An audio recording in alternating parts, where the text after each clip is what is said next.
Quelques années avant de décrocher le rôle de l'extravagante Fran Fine, héroïne d'une nounou d'enfer, Fran Drescher est victime d'une violente agression à son domicile.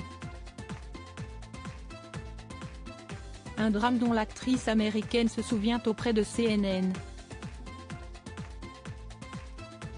À Hollywood, le combat des scénaristes contre l'intelligence artificielle fait rage depuis mai 2023.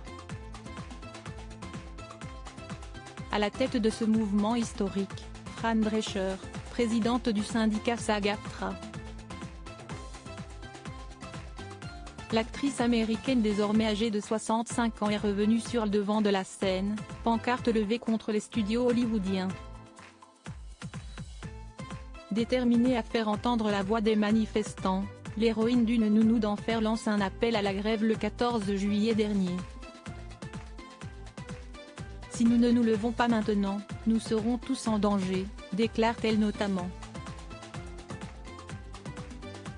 Un tempérament particulièrement combatif qui ne date pas d'hier et qui lui a permis de surmonter une terrible épreuve, survenue quelques années avant d'incarner l'extravagante Fran Fine à l'écran.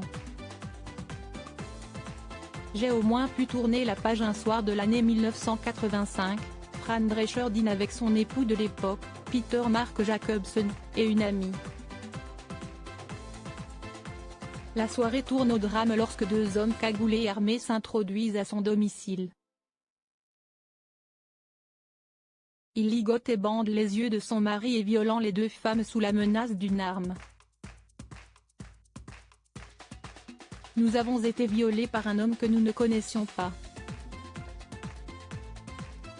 Son frère et lui étaient en liberté conditionnelle, si est-il donc démoralisant de penser qu'il a été incarcéré puis relâché et qu'il a commis un véritable carnage.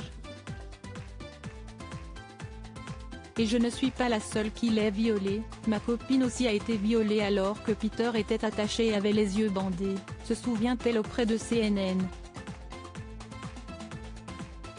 Pour la native de New York qui a un temps voulu s'investir en politique, pas question de laisser ses agresseurs s'en-tirer et récidiver, comme j'ai une mémoire photographique, j'ai pu aider la police à faire le croquis de ce à quoi il ressemblait. J'ai au moins pu tourner la page, ce que beaucoup de femmes ne peuvent malheureusement pas faire. Je peux passer à autre chose maintenant qu'il est enfermé pour de bon et qu'il ne recommencera plus jamais. Je n'aille plus à m'inquiéter de le voir à chaque fois que je tourne au coin d'une rue, indique-t-elle ensuite. Une véritable résilience.